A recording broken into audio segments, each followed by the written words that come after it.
لا إله إلا الله لا إله إلا الله لا إله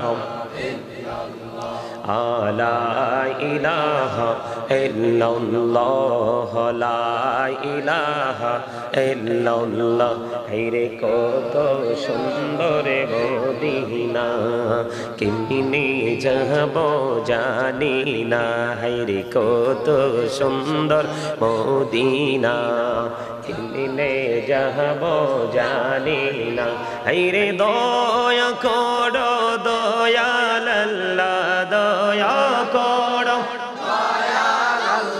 নসিব করো মদিনা লা ইলাহা ইল্লাল্লাহ লা ইলাহা হেরে নামাজে রোজা ছাইরো না মা বাবাকে ভুইল না হেরে নামাজে রোজা ছাইরো না মা বাবাকে হইল না হাইরে জান্নাত বাসী হইতে চাইলে জান্নাত বাসী হইতে চাইলে প্রাণ ভরে করো সাধনা লা ইলাহা ইল্লাল্লাহ লা ইলাহা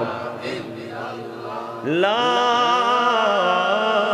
ইলাহা ইল্লাল্লাহ মুহাম্মাদুর রাসূলুল্লাহ সাল্লাল্লাহু আলাইহি ওয়াসাল্লাম আল্লাহ আল্লাহ আল্লাহ আল্লাহ আল্লাহ আল্লাহ আল্লাহ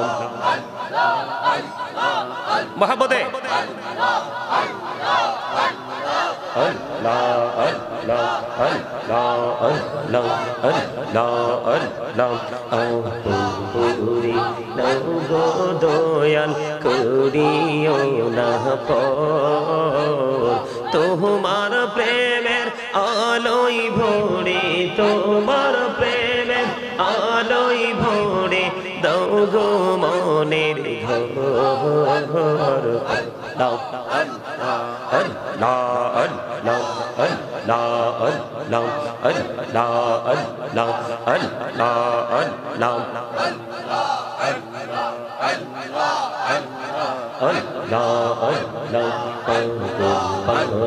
মনটা শুধু খুঁজে দিবানিশি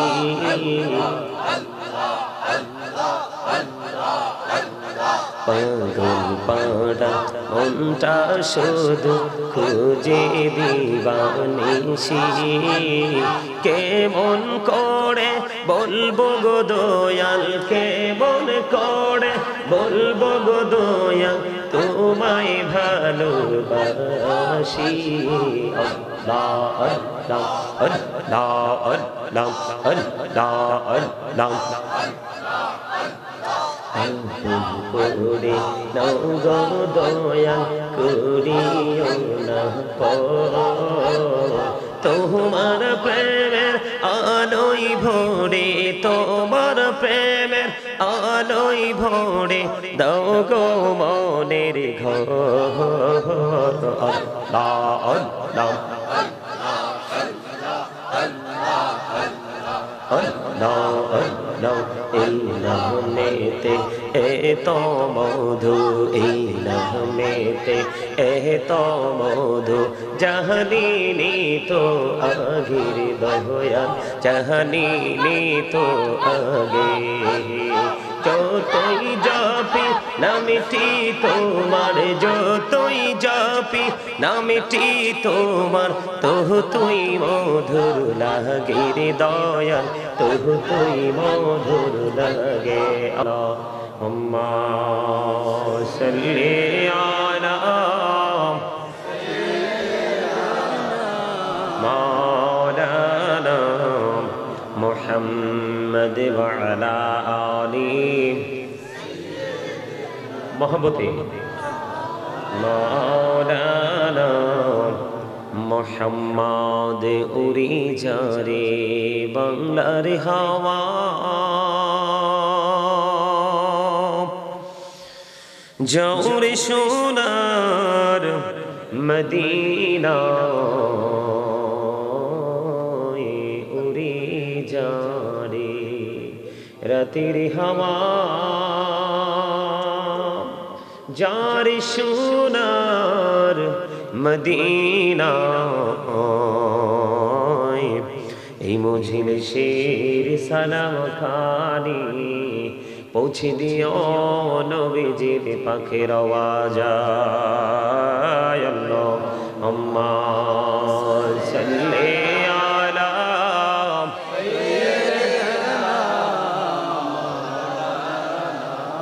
মুহাম্মদ ওয়া আলা আলি সাইয়্যিদিনা মাওলানা মুহাম্মদ আশিকি হইয়া পড়ো দুরূদ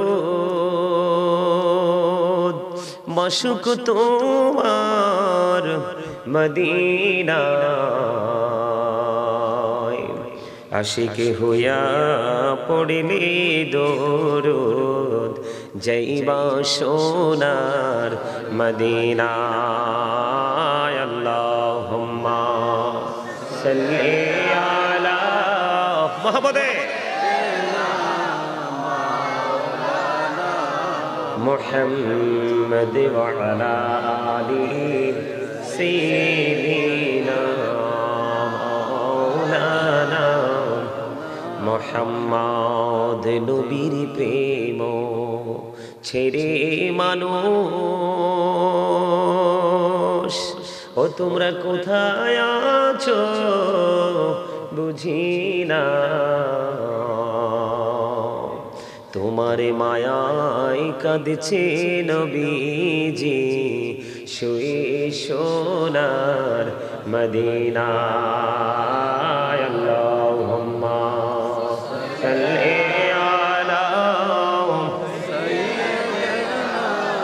মাওলানা মুহাম্মদ ওয়া আলা আলি সাইয়্যিদিনা মাওলানা মুহাম্মদ ছেলে মাকে ভুলতে পারে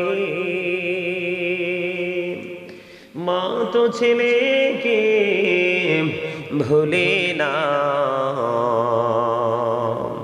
বিপদের কান্ডারি নবীজি তুমি আমাদেরকে ভুলো না আল্লাহুম্মা সাল্লি আলা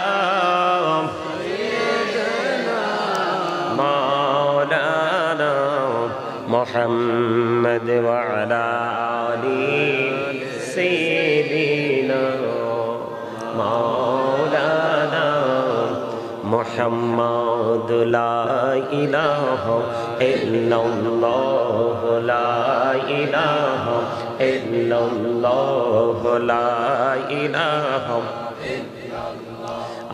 লা ইলাহা ইল্লাল্লাহ লা ইলাহা ইল্লাল্লাহ হেরে কত সুন্দর মদিনা কেমনে যাব জানি না হেরে কত সুন্দর মদিনা কেমনে যাব জানি না হেরে দয়া করো দয়াল আল্লাহ দয়া করো দয়াল আল্লাহ নসিব করো মদিনা লা ইলাহা ইল্লাল্লাহ লা ইলাহা হেরে নামাজে রোজা ছাইরো না মা বাবাকে ভুইলো না হেরে নামাজে রোজা ছাইরো না মা বাবাকে ভুইলো না হেরে জান্নাতবাসী হইতে চাইলে জান্নাতবাসী হইতে চাইলে প্রাণ ভরে করো সাধনা লা ইলাহা ইল্লাল্লাহ লা ইলাহা লা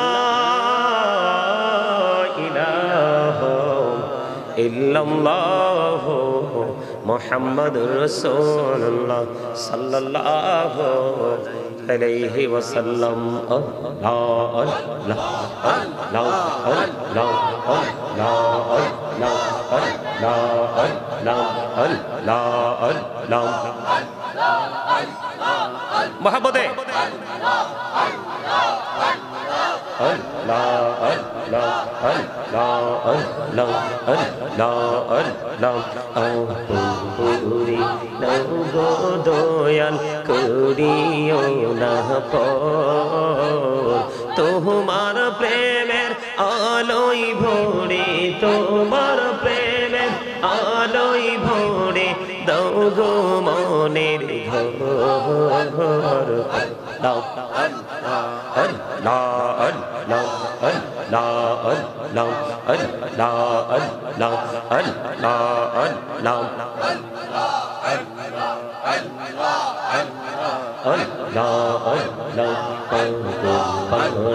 মনটা শুধু খুঁজে দিবানিশি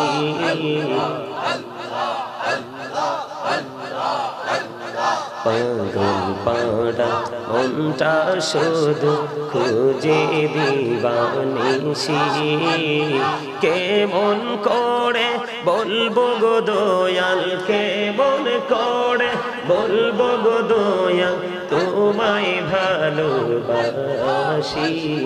আল্লাহ আল্লাহ আল্লাহ আল্লাহ আল্লাহ করে নাও গো দয়াল করিও না তোমার প্রেমের আলোই ভরে তোমার প্রেমের আলোই ভরে দাও গো মনের ঘর আল্লাহ আল্লাহ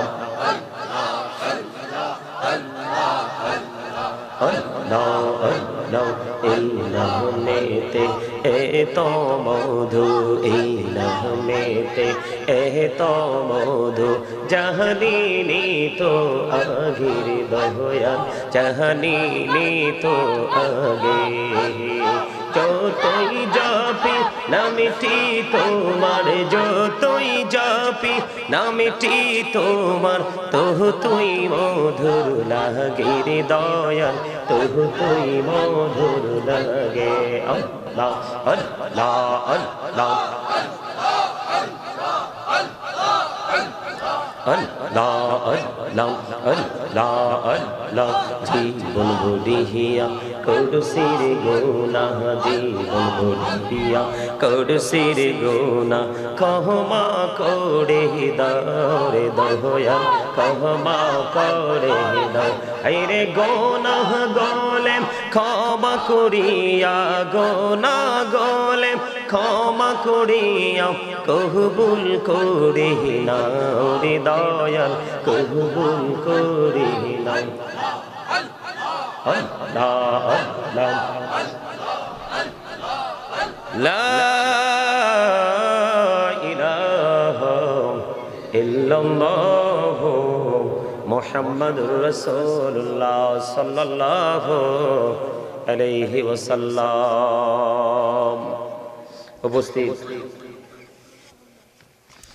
উপস্থিত সম্মানিত উলামায়ে কেরাম হুফাজে কেরাম আমন্ত্রিত অতিথিবৃন্দ দাড়ি পাকা আমার মোটাল্লুল সাল্লাম উদযাপিত হয়েছে এই ঈদ মিলাদুন নবী সাল্লাল্লাহু আলাইহি ওয়াসাল্লাম উদযাপন উপলক্ষে আজকে যারা টাকা দিয়ে পয়সা দিয়ে অর্থ দিয়ে বুদ্ধি দিয়ে শ্রম দিয়ে সার্বিক সহযোগিতার মাধ্যমে আজকে যারা এই জান্নাতের বাগান সাজিয়েছেন এবং আপনারা যারা উপস্থিত হয়ে এই জান্নাতের বাগানের যেই মর্যাদা যে ইজ্জতকে আপনারা কি করেছেন বৃদ্ধি করেছেন আপনাদের সকলের প্রতি আমার আন্তরিক সালাম। আসসালামু আলাইকুম ওয়া রাহমাতুল্লাহি ওয়া বারাকাতুহু। সম্মানিত উপস্থিতি, আসলে কোরআন হাদিসের কথাগুলো এতটাই যে মধুর হয়, কণ্ঠ ভালো হোক বা না হোক, যদি তার সিনায় রাসূল প্রেম থাকে, সে যেইভাবে কথাগুলো বলো সেই প্রেমের কারণে তার কথাগুলো এমনিতে অপূর্ব সুন্দর হয়ে যায়। এমনিতে এগুলোকে অপূর্ব সুন্দর লাগে, যেটা আমার রাসূলকে ঘিরে, রাসূলকে কেন্দ্র করে যে আলোচনা হয়, যে জলসা হয়, যে মজলিস সাজানো হয়, সেটা এমনিতে কি হয়ে যায়? সুন্দর হয়ে যায়, অত্যন্ত বিউটিফুল, যেটাকে বলা হয় ভেরি বিউটিফুল। সুবহানাল্লাহ বলেন। আমার আগে নিশ্চয় আলোচনা করেছেন সুমধুর কণ্ঠস্বর তরুণ উদীয়মান বক্তা হযরত মাওলানা মুফতি মোহাম্মদ জহিরুল ইসলাম জাবিরি সাহেব। নিশ্চয় আপনি আরবি প্রভাষক, রাজামারা সিনিয়র মাদ্রাসা বরুড়া কুমিল্লা। আর বাকি অনেকেরই নাম আছে, আমি সবার নামটা নিলাম না, কারণ আমার সময় লেগে যাবে অনেক। আমি সবাইকে সম্মিলিতভাবে সালাম দিয়ে দিই। পুঙ্খানুপুঙ্খানু রূপে নাম উল্লেখ করে চিঠি আকারে পড়াটা, এটা আমার কাছে ভালো লাগে না। কারণ আমি যদি এই চিঠিটা আবৃত্তি না করে যদি আমি এই সময়টাতে আমি একটা বা দুইটা হাদিস বলতে পারি বা কোরআনের কোন তথ্য আমি 2-4 মিনিট দিতে পারি, হয়তো বা এটা হতে পারে আপনার জীবনের এই শেষ কথাগুলো কি হতে পারে, হেদায়েতের জন্য যথেষ্ট হতে পারে। তো সম্মানিত উপস্থিতি, আসলে এই যে প্রোগ্রামটা আজকের, এই সময়ে কিন্তু প্রোগ্রাম রাখার কথা না, একেবারেই অল্প সময়। আমার গতকালকে প্রোগ্রাম ছিল বগুড়াতে, বগুড়া সিটিতে। তা আমি 27 তারিখ গ্যাপ রাখছি। আমি আবার ওই একদিনে 2-3টা প্রোগ্রাম নিয়ে ব্যস্ত থাকে, এটা আবার আমার পছন্দ না। কারণ মানুষ কাজের জন্য বাঁচে না, বাঁচার জন্য কাজ করে। আমি এমন কাজ করব না যেটার জন্য আমাকে এফেক্টেড হতে হয়। আপনারা বলেন, আমাদের দেশে অনেক আলোচক বক্তারা আছে না? হয়তো সে প্রোগ্রাম করে চলে যায়, কিন্তু চিরদিনের জন্য একটা কলঙ্ক নিয়ে যায়। আছে কি আছে না? নেগেটিভ একটা ক্লেম তার উপর আরোপ করা হয়, সে সেটা নিয়ে যায়। আসলে আমাকে যারা কাছে থেকে দেখেছে, জেনেছে, বুঝেছে, তারা জানে আমার মিশন কিন্তু প্রতিদিনই, আমি যদি চাই প্রতিদিন 4টা করে প্রোগ্রাম করতে পারবো, যদি আমি চাই। মানুষ এত ভালোবাসে, কিন্তু আমি একটাতেই সন্তুষ্ট। তার কারণ এটা কিন্তু, এখানে কিন্তু কম্পিটিশন করার জায়গা নয়। এই জায়গাটা, এটা প্রফেশনালি একটা টিচিং প্রফেশন। এই যে আমার ভাই, উনি মাদ্রাসায় সীমাবদ্ধ একটা এরিয়াতে অলওয়েজ কন্টিনিউয়াসলি তিনি টিচিং দিয়ে যাচ্ছে। কিন্তু এটা এত বড় একটা, কি বলবো, আমি এটাকে এক্সক্লুসিভ বলি। আমার কাছে এই প্লেসটাকে এক্সক্লুসিভ একটা প্লেস হিসেবে মনে হয়। এই কারণে একটা বছরে একদিনই বাগানটা সাজানো হয়। এটাতে যে এই প্রোগ্রামটার কারণে সামাজিক, পারিবারিক যে একটা বন্ধন তৈরি হয়, এটাই হচ্ছে সুন্নাহর আলো। সুবহানাল্লাহ বলেন না? আমি কিন্তু একটা সেন্টেন্সকে বারবার কিন্তু আমি রিপ্লাই করতে চাই না। তোমরা ইয়াং ম্যান যারা এখানে বসেছো, তোমাদেরকে কিন্তু জান্নাতের বাগানের মেহমান বলে মনে হয় না। মনে হয়েছে তুমি দাদার ক্ষেতের মরিচ উঠাইতে আসছো। তো যেহেতু তোমার কন্ডিশনটা এইরকম, তোমার বডির যে কন্ডিশনটা যেহেতু এইরকম, তুমি যদি এসে বুঝতে না পারো যে মিস হয়ে গেছে, আমার পোশাকটা আসলে এমন হওয়া উচিত ছিল না, একটু মাধুর্য থাকা দরকার ছিল, এই জিনিসটা যদি তুমি এখানে আসার পরেও যদি ফিল করতে পারো, আমি তখনও তোমাকে বিবেকবান হিসাবে গ্রহণ করব। কিন্তু তুমি এখানে আসার পরে, বসার পরে এতগুলো মানুষের ফিলিংস দেখি তুমি যদি তোমার ফিলিংসটাকে যদি তুমি কি করতে না পারো, স্মার্টনেসে পরিণত করতে না পারো, তাহলে আমি তোমাকে বোকা ছাড়ার কিছুই বলার। এই আল্লাহ কিন্তু বোকা মানুষকে কি করে না, কারণ বোকার স্বর্গে যারা বসবাস করে তারাই বিপদগ্রস্ত হয়। আর যাদেরকে আল্লাহ বিবেক নামক নূর দিয়েছে, কি দিয়েছে? বিবেক নামক নূর আল্লাহ রাব্বুল আলামিন যাদেরকে দিয়েছে, তাদের কিন্তু বিপদ আসতে বলে আসে। কারণ বিবেক নামক নূর আল্লাহ সবাইকে দেয় না। যাকে দিয়েছে মনে করতে হবে he is very successful person. আপনারা কথা বলবেন না, আমি আপনাদেরকে একটা ইশারা দিয়েছিলাম, দেখছেন নি? আস্তে আস্তে করে মানুষ, আমার ভাই বাবারা আসবে, তারা আলোচনা শোনার জন্য আসবে।